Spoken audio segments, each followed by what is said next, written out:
YouTube script, How to Remove Facial Hair Naturally at Home. Hello, beautiful souls. Welcome back to DIY Glam Guru. Today we're diving into a topic that many of you have asked about, how to remove facial hair naturally at home.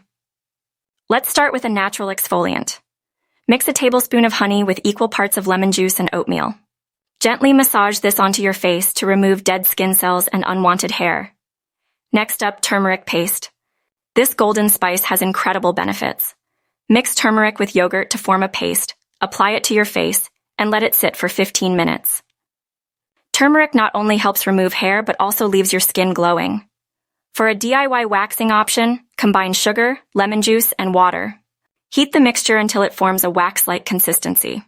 Apply it to your face, place a cloth strip over it, and pull it off in the opposite direction of hair growth. There you have it, a few natural and effective ways to remove facial hair at home. If you found these tips helpful, give this video a thumbs up and don't forget to share your favorite natural beauty hacks in the comments below.